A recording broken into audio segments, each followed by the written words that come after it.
안녕하세요. 저는 세종시장 14년 정도 됐고요. 한 20여 년 동안을 산지 개발이나 일반 개발을 오랫동안 경험. 저는 뭐 이렇게 실질적인 개발 경험담을 말씀드리겠고요. 제가 세종에 처음 와가지고 지금 한 11년 전에 이 건물도 제가 지었는데요. 사람들이 그렇습니다. 지나가다가 이 건물을 보면은 어떻게 저기서 건물을 허가를 받아서 지었냐 이런 질문들을 너무 많이 받았습니다. 근데 사실은 공무원분들이 커피 한 잔도 안 얻어먹습니다. 제가 무슨 유관관계에 있어서 그렇게 지은 건 아니고요. 제 나름대로 법적인 테두리 안에서 정확하게 지어서 지금은 그 금강변에 카페 네 군데가 들어서 있고 그런 많은 사람들이 찾는 명소가 되었습니다. 지금 제가 저도 농업회사법인 주식회사 하늘농원 대표로 있는데요. 지금 그 산악리하고 장군면 산악리 그리고 장군면 금암리에다가 한 2만여 평에다가 표고목을 직접 절단을 해가지고 표고목 접종을 해서 지금 육성하면서 생산도 지금 목전에 두고 있습니다. 그래서 실전에 저는 뭐든지 지금 개발이 됐던 농업이 됐건 임업이 됐건 실전에 강하기 때문에 혹시 필요하시면은 저한테 문의하시면은 그렇습니다. 여기 많이 눈에 익었을 겁니다. 그래서 여기가 제가 지금 2014년도에 전공을 했는데 그때 강변에 이렇게 도로의 안쪽이 있고 도로의 강 쪽이 있는데 도로 그 강 쪽에 건물을 지었습니다. 그러면 오늘 제가 말씀드릴 요점은 지금은 산림 르네상스 시대의 도래가 됐습니다. 왜냐하면 산림이 저희가 70년대 어릴 때 뭐 70년대 초반까지만 해도 산들이 다 주변에 벌거숭이 산이었어요. 왜 그러는 거니? 밥 먹는 새끼 그리고 난방 이런 것들을 산에서 나무를 해다가 이렇게 난방을 했기 때문에 산들이 거의 나무가 없었어요. 우리 학교만 갔다 오면은 산에 가서 나무 캐러 가고 뭐 소나무 갈퀴나무라고 하죠. 그런 거 긁어다가 또 금부를 떼고 그러다 보니까 산에 나무가 없어가지고 그때 박정희 대통령 그때 시대에 그 새마을 사업도 했지만은 녹화 사업을 했습니다. 산림 녹화 사업을 하면서 세계 유례 없는 대성공을 거두었죠. 그래가지고 지금은 그런 벌거숭이 산이다 보니까 산지관리법이 굉장히 강화되는 계기가 됐어요. 그래서 나무 몇 그루 예를 들어 산 조금만 50cm 이하라도 이렇게 굴치를 하면은 바로 산지법 위반으로 고발 조치가 되고 그런 상황이었는데 그 이후로 녹화 사업에 성공을 하다 보니까 지금 전 국토가 그 산마다 등산로 빼고는 빽빽한 산림들이 우거져 있는 상태예요. 그러다 보니까 그 부작용도 산불이 한번 나면은 여의도 면적의 몇백 배씩 그냥 불타버리고 없어지는 그런 지금 그런 산림에 대한 그 효율적인 효용성 있는 뭔가 개발을 해보자, 뭔가 정책을 제시해보자. 그래서 산림 르네상스 시대에 접어든 것입니다. 그래서 산림에 대해서 많은 정책도 완화하고 산림을 잘 건강과 힐링을 할 수 있는 그런 자리매김을 할 수 있게끔 국가 정책적으로도 산림청이나 농식품부에서도 그런 정책을 많이 펴고 있죠. 최근에도 한 45개 조항을 농식품부하고 산림청에서 규제 완화 정책을 내놨어요. 그 농식품부에서는 26개, 산림청에서는 19개 그 규제 완화 정책을 내놨는데 전에는 관정도 팔 때 우물을 판다고 하죠. 관정도 팔 때 산지 일시 사용 승인을 받아야 되는데 지금은 관정을 판다거나 아직 뭐 대관정 승인을 받아야겠죠. 관정을 판다거나 또는 그 울타리를 친다거나 그런 것도 완화 신고 없이 그냥 시행하게끔 하게 돼 있고요. 그 다음에 주말 농장을 할 때 뭐 자금 조달 일서 같은 것도 이런 것도 많이 빽빽하게 기대를 했는데 그런 것도 면제를 해주는 그런 정책으로 완화 정책을 많이 피고 있는 것 같습니다. 그 다음에 이제 소제목으로 산림 르네상스 시대를 지금 말씀드리고 있는데요. 지금 산림 공익시설이라고 하시죠.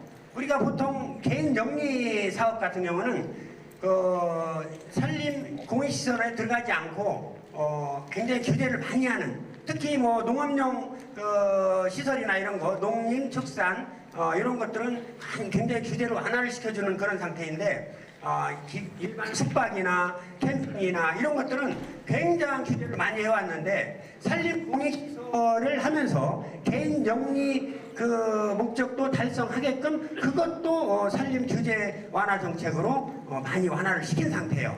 예를 들어서 습경영 체험림, 습속 야영장, 전에는 뭐 캠핑장 야영장 허가였죠. 지금은 습속 야영장, 습경영 체험림, 치유해수, 그리고 뭐 휴양림이나 수목원은 규모가 너무 크니까 우리 개인들이 접근하기 굉장히 힘들어요. 그러니까 우리 개인들이 접근할 수 있는 그런 품목만 제가 나열을 해드리면은 그런 유아숲 체험원, 뭐 이런 치유해숲들이 우리 개인들이 쉽게 몇천 평 단위로 접근을 해서 개인 영리시설, 숙박도 할 수 있고 야영도 할 수 있고 이런 캠핑도 할 수 있는 물론 기본시설, 체험시설도 해야 되겠지만은 그런 굉장히 그 완화된 정책을 지금 피고 있다. 이런 말씀을 드리고 싶고요. 그리고 그 산림 정책의 안내자로서 숲 해설가나 산림숲 지도사나 또는 유아숲 지도사, 그리고 등산로 지도사까지 이렇게 국가적인 정책 사업을 산림을 완화시키고 좀 보편화시키는 그런 정책을 피고 있다. 이것은 지금의 현실적인 상황입니다. 산지관리법에 명확하게 산지관리법 12조 2항 제1호에 이런 산림공익시설이라고 명확하게 명시가 돼 있습니다. 그 다음에 우리 제가 소제목으로 부동산 세종에서 또는 인근 공주에서 대전에서 부동산 투자를 어떻게 해야 할 것인가. 아까 말씀드린 대로 앞으로 산림이 이런 전에는 공익용 산지나 임업용 산지에서 전혀 그 행위를 할 수 없는데 그런 시대에 살았는데 지금 그런 완화 정책을 폐모로 인해 가지고 많은 산림을 이용하다 보니까 바꾸어 말하면은 임야가 그만큼 가치가 올라간다는 것입니다.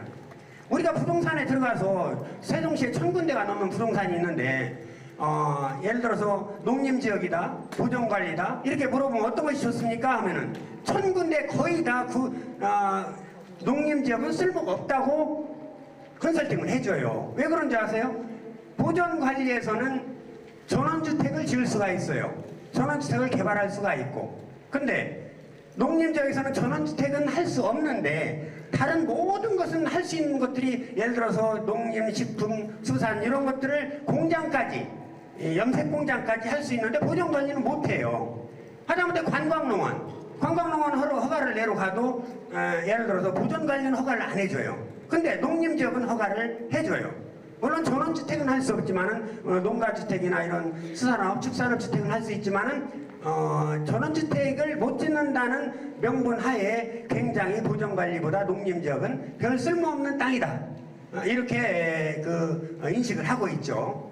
그래서 지금 하다못해 공익용 산지까지도 습속 야영장, 물론 그린벨트가 공익용 산지하고 그린벨트랑 같이 겸해 있으니까 공익용 산지에 대한 그런 것보다도 그린벨트 특별법을 또 파악을 해봐야 되겠지만은 그래도 공익용 산지까지 습속 야영장까지 할 수 있는, 그리고 임업용 산지 같은 경우는 아까 산림 공공시설 같은 경우는 거의 다 할 수가 있어요. 공장까지. 그렇기 때문에 우리가 앞으로 지금 모든 사람들이 인식이 농림지역, 임업용 산지 이런 것들을 굉장히 가치가 없게 평가를 하는데 좀 더 관심을 가지고 그러다 보니까 굉장히 값이 싸지 않습니까? 예를 들어 전원주택 단지는 평당 200만원, 300만원 분양을 하는데 농림지역은 불과 뭐 20만원, 30만원이면 살 수가 있어요. 그래서 우리가 농림지역에 대한 그런 관심을 가져야 되겠고요. 그리고 부동산 투자를 하는 데 있어서 적극적으로 말씀드리고 싶은 거는 세종 같은 이런 개발구역, 그러니까 즉 한마디로 말씀드리면 인구가 느는 지역을 꼭 공략을 해야 돼요. 인구가 늘지 않으면은 아무리 번듯한 사거리 코너라 하더라도 시간이 지나도 절대 물가 상승률 이상 올라가질 않아요. 근데 세종시 같은 경우 공주는 인구 소멸 지역이지만은 세종의 후광으로 가까운 데는 상당히 수혜를 받고 있죠. 그래서 인구가 꼭 느는 지역을 해야 되고, 특히 세종시 같은 경우는 뭐 앞으로 뭐 국회가 내려온다, 청와대가 내려온다. 이번에 또 5월달까지 국가산단 거기에서 1조 2천억이라는 거대 자금이 보상이 있어요. 그러면 이 사람들도 또 대토를 해야 되고 그러다 보면 수요층이 생기게 되고 그러면은 지금 침체된 부동산 경기, 거래 경기가 조금 활성화가 될 수 있다. 이렇게 말씀드리고 싶습니다. 그래서 꼭 인구가 느는 지역을 공략을 해야 되겠고요. 그러니까 저도 뭐 상가 저도 계속 그 개발이나 건물이나 임야 같은 것도 많이 그 부동산에 대해서 관심을 많이 가졌었는데 저도 하다 보니 헛발질을 많이 했어요. 예를 들어서 지금 새만금 거기 그 비영도라고 거기서 제가 4층 건물 하나 있고 2층 건물이 하나 있는데 온 재산 다 털어가지고 상가 건물을 지었어요. 상가 건물을 지어가지고 월세가 얼마 나오는 거니 그때 한 25억 정도 한 건물에 들어갔는데 월세 50만 원 나와요. 헛발질을 한 거죠 완전히. 그래서 여러분들은 헛발질 하지 마시라 이렇게 말씀을 드리고 싶고요. 그래서 그 관광지 같은 경우도 우리가 어느 시기에 놀러 갔어요. 사람들이 바글바글해. 그러면은 여기 막 이거 막 땅값 괜찮겠다. 투자하면 괜찮겠다. 그래서 땅을 사요. 근데 나중에 내가 놀러 간 시점은 주말이고 일요일이고 휴가철이란 말이에요. 그 이후에 365일 중에 330일은 텅텅 비어 있어요. 예, 그런 거 유의를 하셔서 투자를 하셔야 되고 맹지 같은 경우도 이런 맹지도 투자할 수가 있는데 맹지 같은 경우는 보통 도로가 있는 땅에 10분의 1 가격도 안 되지 않습니까? 그러면 맹지 같은 경우도 우리가 보는 국어가 접해 있는 맹지들이 있어요. 사람들이 인식할 때는 맹지라고 생각을 하는데 국어 부분은 보통 물이 흐르는 공간이 한 2m라면은 여유있게 국어 부지를 10m, 15m 잡아놔요. 그런 데를 통해서 녹록길이나 다니는 길을 확보를 하면은 땅값도 부동산 투자의 가치도 엄청나게 올라간다고 볼 수가 있죠. 그리고 마지막 세 번째 소제목으로는 산림 텃밭 가꾸기에 대해서 말씀드릴게요.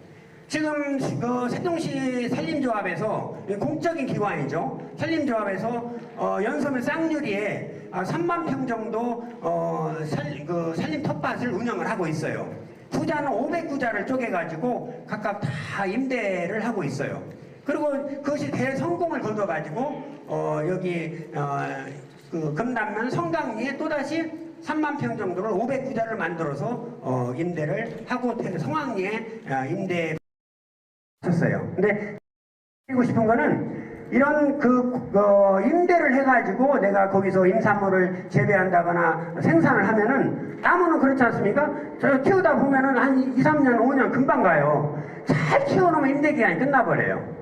물론 이제 내가 취나물이 됐건 요즘 유행하는 명이나물 이런 산마늘 이런 것을 하면은 그 단기 임산물이기 때문에 괜찮지만은 내가 두릅나물 심는다, 엄나물 심는다, 참중나물 심는다 이렇게 되면은 잘 키워놓고 딸만 하면은 이제 임대 계약 기간이 끝나가지고 물론 이제 나가라고는 하지 않고 재계약을 하겠지만은 내가 큰 보람이 없잖아요. 제가 말씀드린 것은 내 땅을 내가 사가지고 아까 말씀드렸죠? 왜 내 땅을 확보해야 되냐? 주택지역은 평당 2, 300이 가는데 농림지역은 불과 2, 30만 원이면 산단 말이에요. 그래서 대규모로 보통 농림지역 같은 경우는 2만 평, 3만 평 이렇게 큰 것은 살 수가 없으니까 소규모로 나와 있는 것들 예를 들어서 지금 300평 정도 이상 되면은 적당할 것 같아요. 그러면은 3, 40만 원이면은 보통 1억 남짓 대출 받으면 6, 7천만 원이면은 내가 구입을 할 수가 있잖아요.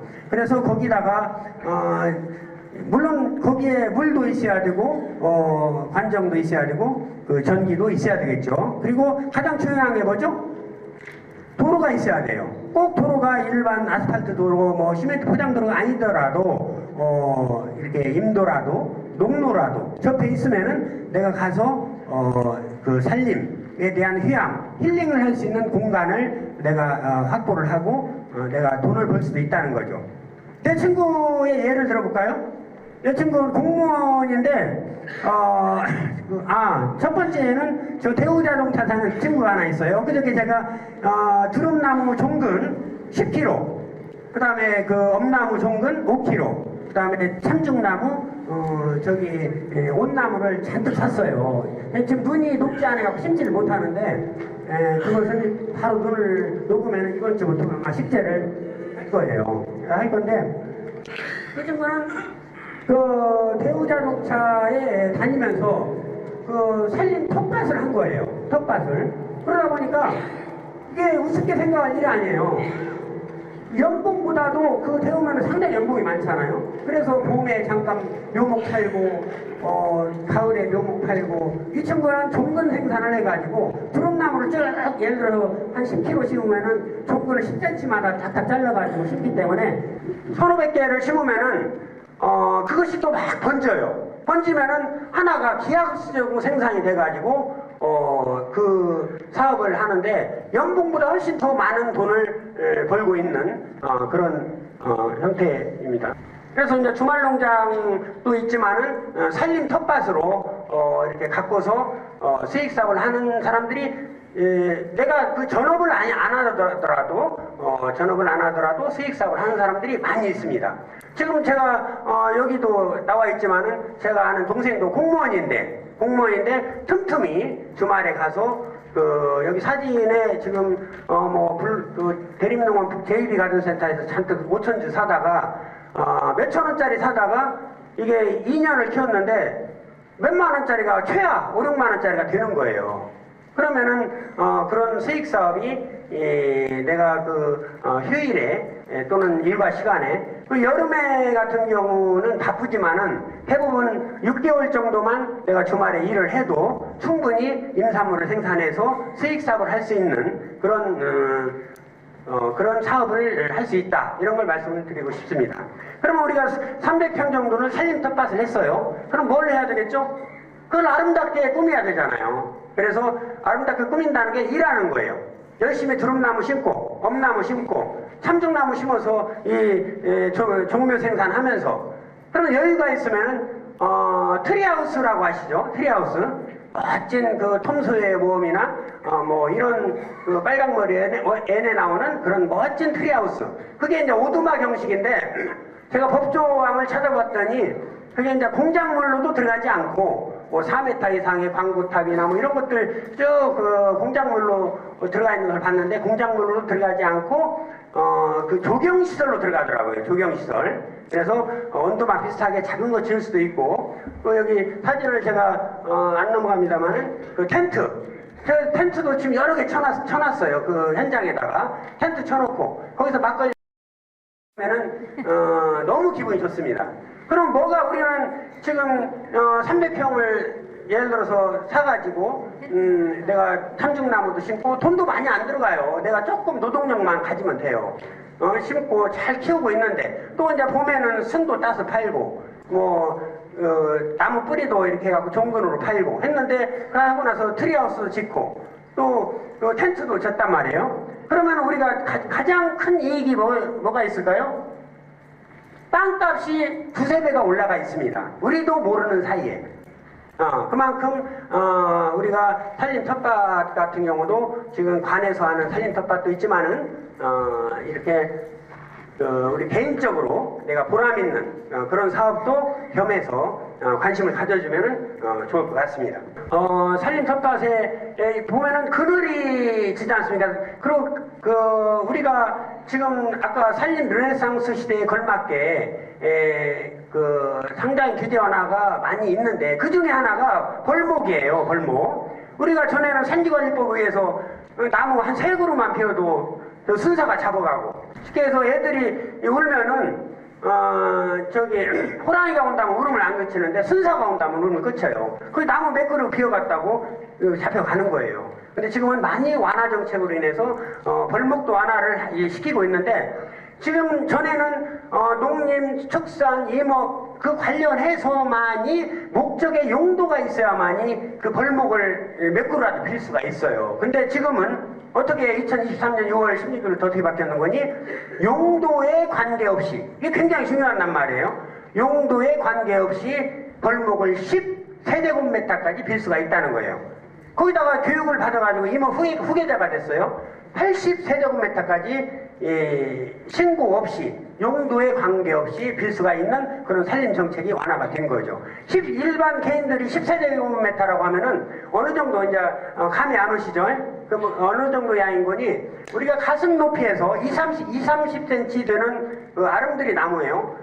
지름이 한 20cm, 30cm 되면은 굉장히 큰 나무죠. 그런 나무를 거의 39루 정도를 내가 빌 수가 있어요. 이런 사람들이 많이 알려지진 않고 있죠. 그래서 감벌을 할 수가 있는데 벌목을 할 수가 있는데 꼭 제가 말씀드리고 싶은 거는 그 경험적인 얘기예요. 나무를 벨 때 반드시 그 산림업자들은 삭벌을 해야 돼요. 삭벌이란 뭐냐? 나무 하나도 남기지 않고 다 비워야만이 이거 작업하기도 좋고 또 갖다가 뭐 우드칩이나 만드는 공장에 갖다 주면은 생산성, 그 수익성이 좋기 때문에 절대 감벌을 하려고 하지를 않아요. 그래서 감벌을 우리가 삭벌을 사가지고 기계톱을 빌려다가 이렇게 하는 그런 제가 많이 그렇게 해봤는데 감벌을 해야만이 산에 그늘이 있어요. 아까 산림조합에서 500구자, 1000구자를 지금 판매를 하고 있는데 가면은 이거는 뭐 숲속 야영장 그림이네요. 있는데 그늘이 없어요. 그늘이. 그러면 떼약볕에서 이 떼약볕과 그늘의 온도 차이가 거의 5도 이상 나요.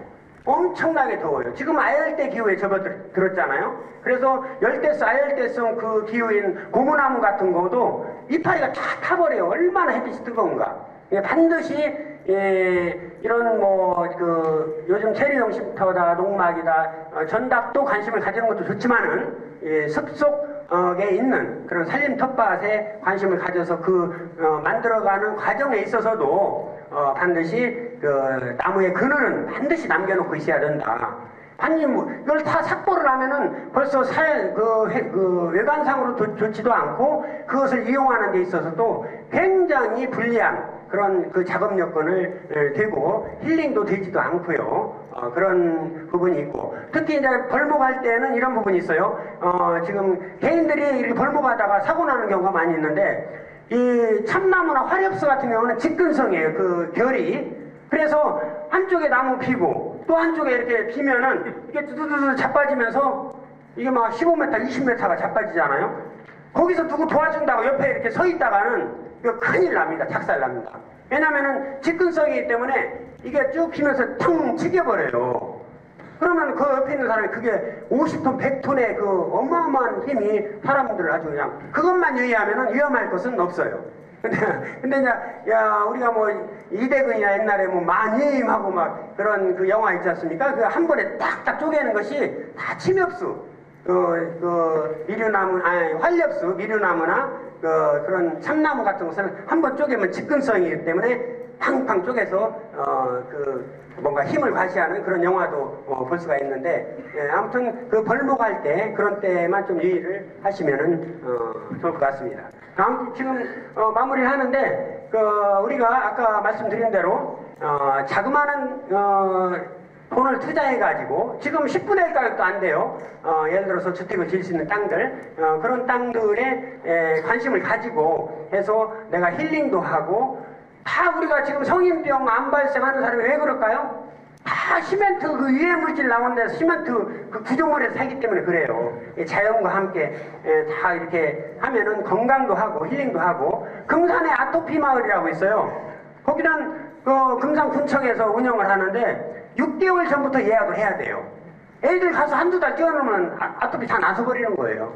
제가 그런 경험을 너무 많이 했기 때문에 이런 산림 르네상스의 시대에 걸맞게 산림을 우리도 효용성 있는 가치를 창출하고 우리가 향유할 수 있는 그런 힐링을 했으면 좋겠다. 이런 취지로 말씀을 드렸습니다. 감사합니다.